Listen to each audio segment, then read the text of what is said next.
fourth lesson was all about free shaping, and it was, I guess the skill we were doing was muzzle training, but what we realized is that the muzzle's just it's kind of like a tool for training. We're teaching deeper behaviors, so we're able to practice a lot of the techniques of free shaping and getting him to respond and getting him to problem solve just through that skill set. But it could be anything, like we've shown examples of using keys instead of muzzles.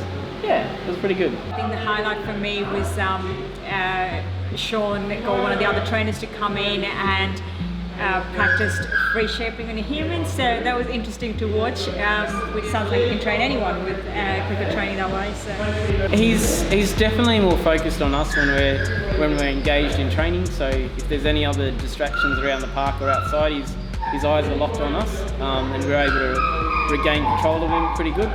So that's getting stronger week by week. That's definitely the highlight of his behavioural changes since we started. And he's definitely more excited about food now, so because all the food that he gets at the moment is through training. So one of the other things was Sean observing us, he was giving us active feedback. So something that I took away during that exercise is observing each other and providing that feedback really helps, so we can watch and improve our timing. I think we did okay. Obviously the timing we just need to fine tune. Every now and again we reward the wrong thing, such as when we reward him just as he pulls his nose out rather than when he puts it in. So the timing is quite critical, but apart from that I think we understand the principles and we'll keep practicing at home. So with lesson 4, we're basically looking to create a more proactive dog. A dog that can problem solve and think for itself, and we're basically going to do it through the free shaping. And free shaping is basically a form of exercise or training where the dog's in a free state or free environment, and we're basically slowly shaping towards the behavior or end goal that we're looking for. The idea is we're not helping the dog at all, so the dog has to learn to be proactive, work through frustrations, and figure things out. So with free shaping, some of the cool things that I've seen dogs achieve, a lot of our clients are doing some really amazing stuff, so for example, we had a client that, had a dog that was a bit fearful of water, so she actually free shaped her dog to ride a surfboard, and then next minute the dog was riding the surfboard in the water and not to worry about the water anymore, We have clients teaching their dogs to pick up their kids' toys and put it in the basket for them. We have other ones, teach their dogs to open and close doors.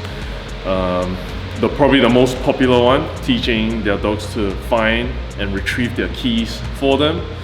The possibilities are endless. While from the looks of it, there is significant improvements.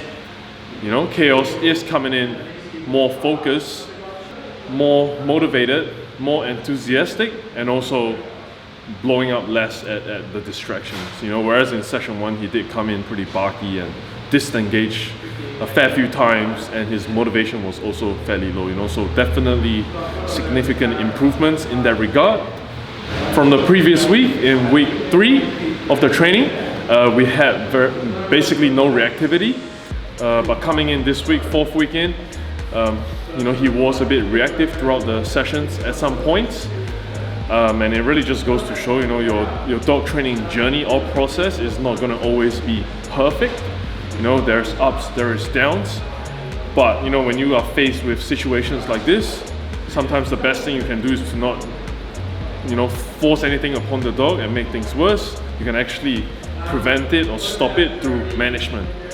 So today we definitely used the crate a bit when it came to those points where we didn't allow the dog to continually react and practice the bad behavior. We put him away, switched him off, he calmed down a little bit better, and then we took him out, right? And then he was, training in a more sort of settled state. Both Tina and Dan did really good again. Every week they come in, they surprise me. From my point of view, they were really focused on the task. Their timing was good in capturing the behaviors, of the dog showing interest in the muzzle, putting his nose in. We keep the rounds short and frequent, so the chaos got a lot of good success, and it was quite a steady progression throughout the session.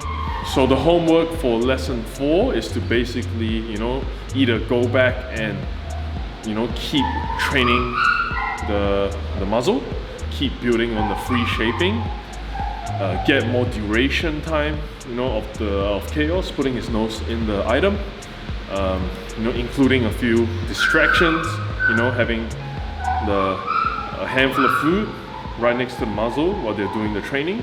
So the dog has to work out, this is a distraction and this is the behavior that he has to do.